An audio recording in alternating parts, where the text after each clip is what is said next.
عبداللہ بن عمر اور دوسری روایت میں کسی اور صحابی رسول کا ذکر بھی آتا ہے کہ ایک رات ان کے ہاں مہمان آئے تو مہمانوں کی خدمت میں خاطر تواضع میں لگے رہے۔ عشاء کی نماز جماعت کا وقت گزر گیا تو یہ کسی اور مسجد میں گیا تاکہ وہاں جماعت مل سکے، وہاں بھی جماعت ہو چکی تھی۔ پھر کسی اور آگے کسی مسجد میں گئے تاکہ جماعت مل سکے تو وہاں بھی جماعت ہو چکی تھی، نماز کا وقت ہو گیا تھا، مسجد بند کر کے چلے گئے لوگ۔ تو جب انہوں نے ساری اپنی کوشش کی حتی الامکان کہ وہاں بھی جماعت مل جائے، وہاں بھی جماعت مل جائے، لیکن آپ کو جماعت نہ ملی تو پھر اپنے گھر میں آئے اور پریشان ہو گئے کہ آج میں نے جماعت کے ساتھ نماز نہیں پڑھی۔ تو پھر دل میں خیال آیا کہ سرکار علیہ الصلوۃ والسلام کا فرمان ہے کہ جماعت کے ساتھ نماز پڑھنا 27 درجے زیادہ افضل ہے، 27 گنا اس کا زیادہ اجر اور ثواب ہے۔ تو اب میں جماعت کے ساتھ نماز نہیں پڑھ سکا تو میں 27 مرتبہ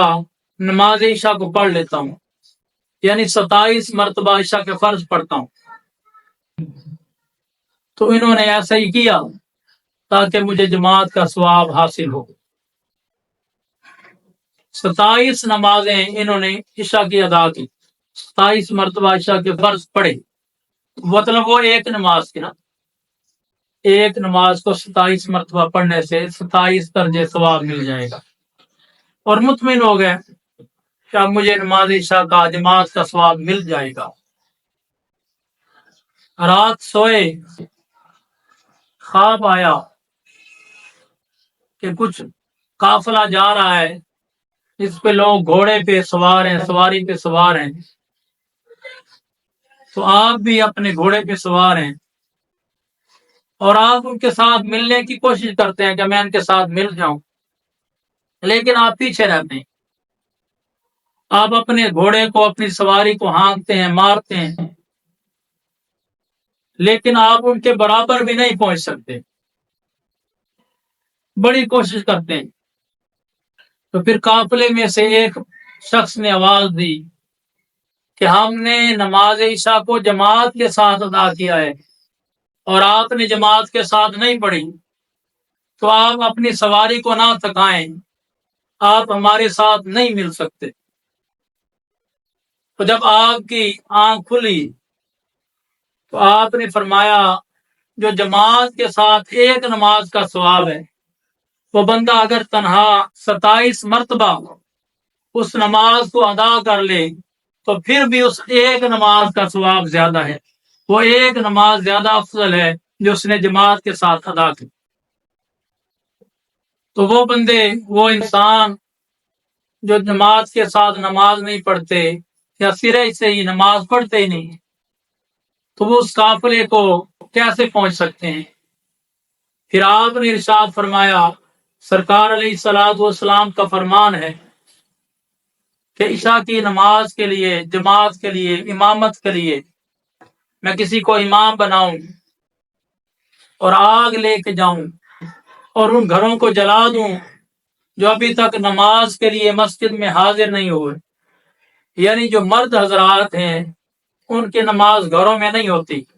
وہ ہمیشہ جماعت کے ساتھ ہی نماز پڑھیں تو انہیں ثواب ملتا ہے، جماعت کا ثواب ملتا ہے، نماز کا ثواب ملتا ہے۔ پھر آپ نے دوسری روایت میں ہے کہ آپ فرماتے ہیں کہ جو نماز عشاء ہے اور نماز فجر ہے یہ منافقین پر بھاری ہے، یعنی منافق فجر میں اٹھتے ہی نہیں، سوئے رہتے ہیں، اور عشاء کی نماز وہ تھوڑی زیادہ لمبی ہوتی ہے تو اس لیے وہ نماز میں حاضر نہیں ہوتے، تو آپ نے فرمایا یہ منافقین پر بھاری ہے۔ اور ایک اور روایت میں سرکار علیہ الصلوۃ والسلام نے ارشاد فرمایا عشاء کی نماز کے لیے، جماعت کے لیے مصلی امامت پر میں کسی کو کھڑا کروں اور آگ لے کے جاؤں، اور مجھے عورتوں اور بچوں کا خوف نہ ہو کہ وہ بھی گھروں میں ہیں تو میں ان کے گھروں کو جلا دوں جو ابھی تک عشاء کی نماز کے لیے جماعت کے لیے مسجد میں حاضر نہیں ہوئے۔ تو اللہ پاک ہم سب کو